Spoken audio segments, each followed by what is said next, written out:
Johnny Holiday's ring from the University of Maryland championship season 2002, Georgia Dome, Atlanta. A ring we all thought we'd never get, but there Maryland, it is. Maryland 63, and look here, Nestor, Holiday on the side of it. Tell me the Terps don't take care of Johnny Holiday, just like he takes care of all the listeners out there, man. Warm's turn. A lot of young guys. Yeah, a lot of young talented guys. And the great thing that Gary likes about it, he's got some veterans coming back, Vasquez and Osby, and certainly Guess wrapping the team around him. But he loves playing the underdog role, as everybody knows, and having young guys that he can mold into his system. They're going to be okay. I don't think I've ever seen him as enthusiastic about the beginning of the season as he is today. He'll be all right. This year's team is an interesting group because we have 4 players who return with quite a bit of experience. Quite a few of those games are as starting players for us.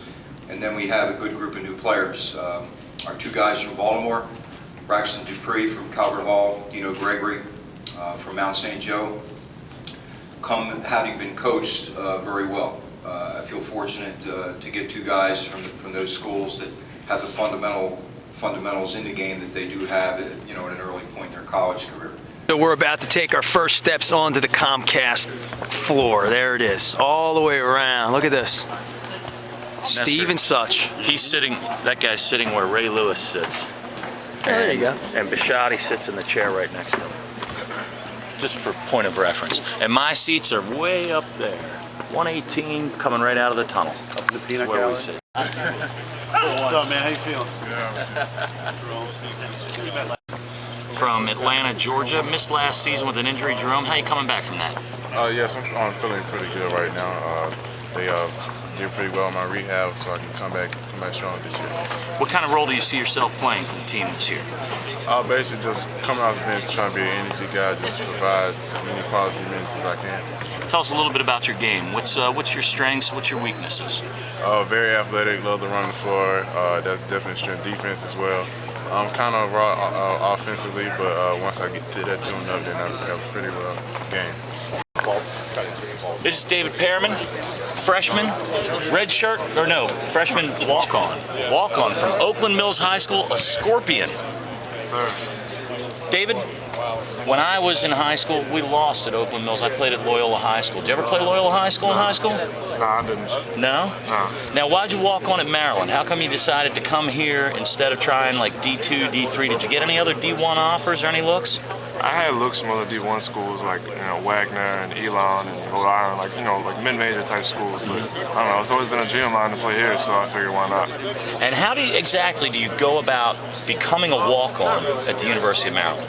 Well, I had a little bit of an in from the get-go because my father works up in athletics. Okay. So I used my free tuition to get up here, and I talked to coach, I sit down with him, and we worked everything out. And how hard is it? I mean, what do you have to sell yourself to Coach Williams and the coaching staff, or you just have to come out and prove it on the court to them that you deserve a chance to wear this uniform? I sold myself a little bit, but it's really, I think he's a coach where he wants to, you got to prove yourself and come out here just like you're saying. You got to come out and do what you're supposed to do and show what you can do.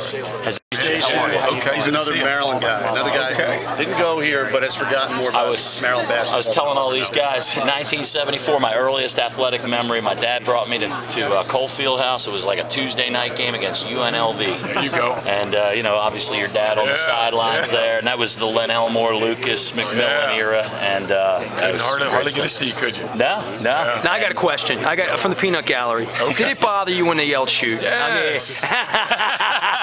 Only because I asked my dad, I said, Dad, can I shoot it when they yell shoot? No, you can't. You got to wait to take a good shot. Hey, I got a good story. I was a student while you were a player here, and I remember they all used to yell shoot and all that. And I was sitting behind the basket over at Cole, and at the end of a game against NC State, Chuck has the ball, lane's clear, he takes it to the hoop, Lorenzo Charles comes out of nowhere.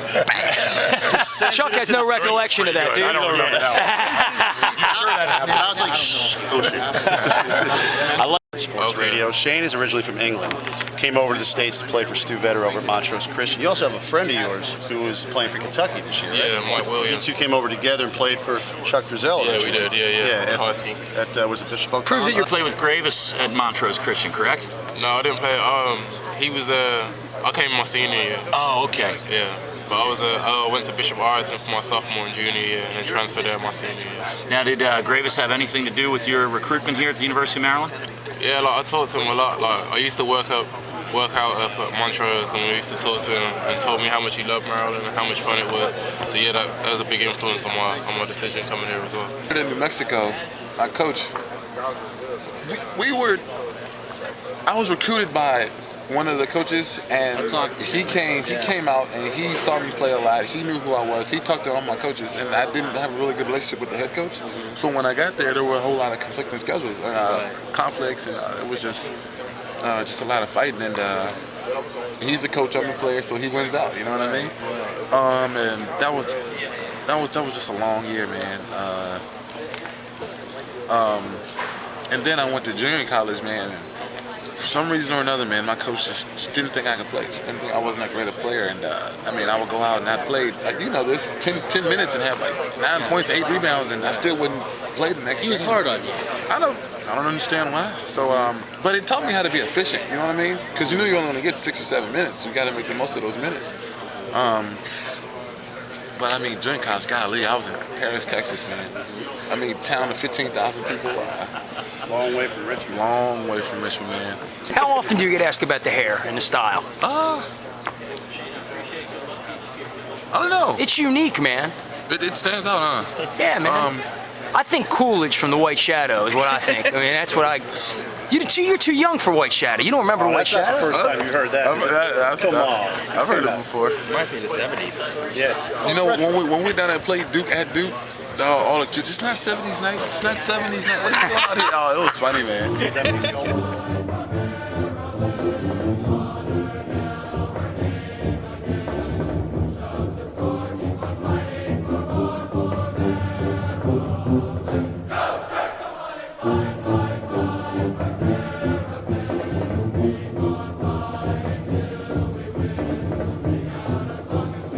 To make regular trips in any way? Yeah. I mean, throughout high school and your first year here and last summer?